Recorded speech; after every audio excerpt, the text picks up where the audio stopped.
variazioni e scorribande qui su Radio Libertà. Allora, a quanto pare ci sono 4 sillabe difficilissime da pronunciare. Noi ci proviamo, queste 4 sillabe sono comunismo. Ci si può riuscire, in effetti, se ci si impegna, ci sembra che sia, come dire, un'impresa linguistica realizzabile. Eppure queste 4 sillabe non è riuscito a pronunciarlo il 99% del mainstream politico, intellettuale, editoriale, giornalistico ieri. Voi direte, vabbè, perché proprio ieri doveva pronunciarle? Perché ieri era il 9 novembre, anniversario del crollo del muro di Berlino. Il 9 novembre 1989 veniva definitivamente giù il muro di Berlino, quella che Winston Churchill chiamò cortina di ferro, la separazione a un certo punto realizzata anche fisicamente col muro, appunto, dei due mondi separati, confinanti nel cuore dell'Europa, la libertà e l'oppressione, la democrazia e la tirannia, la prosperità e lo squallore del socialismo reale.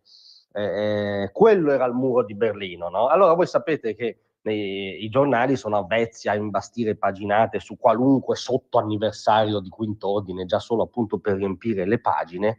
0 righe, 0 titoli ieri su un anniversario che qualcosa lievissimamente significa per la storia d'Europa, d'Occidente e sì anche d'Italia, perché ovviamente fu lo spartiacque di fine Novecento.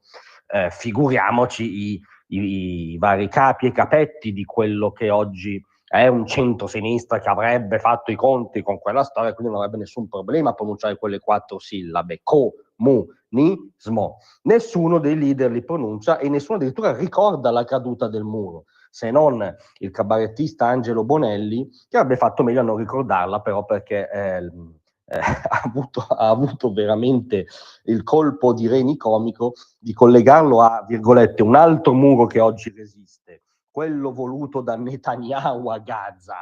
Bonelli è ossessionato da Netanyahu, lo vede anche quando si guarda allo specchio probabilmente, ma che ci azzecca un Netanyahu e Gaza con la caduta del muro di Berlino non si sa.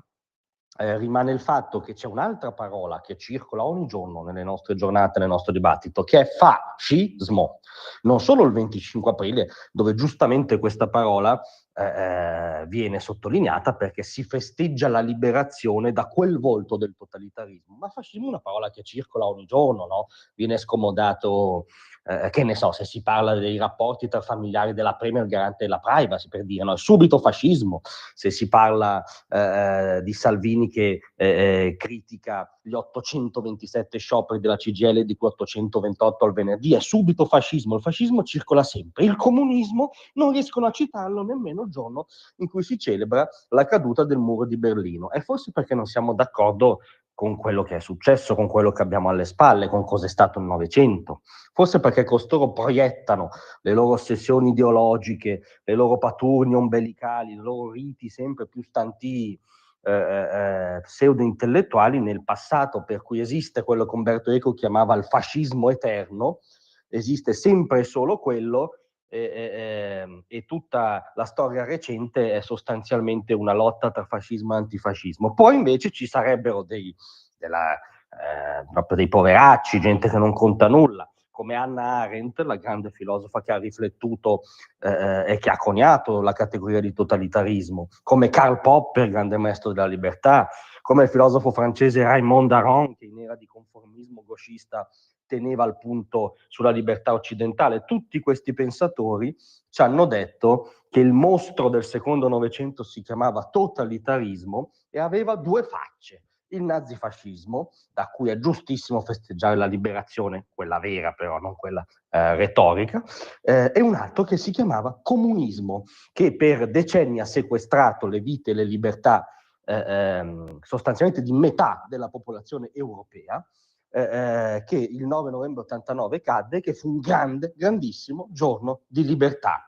E tra l'altro si potrebbe anche ricordare che quel volto lì, mentre il nazifascismo no, quel volto lì che si chiama comunismo esiste oggi ancora. La principale dittatura oggi esistente sulla fascia della terra, quella cinese, è una dittatura comunista. In Corea del Nord va in scena un'orrenda propaggine dello stalinismo dinastico che ha connotato la disgraziata storia di quel paese. Esiste ancora il marchingegno totalitario del comunismo e quindi a maggior ragione, quantomeno il 9 novembre, quantomeno in quell'anniversario, bisogna avere il coraggio di pronunciare quelle 4 sillabe: comunismo.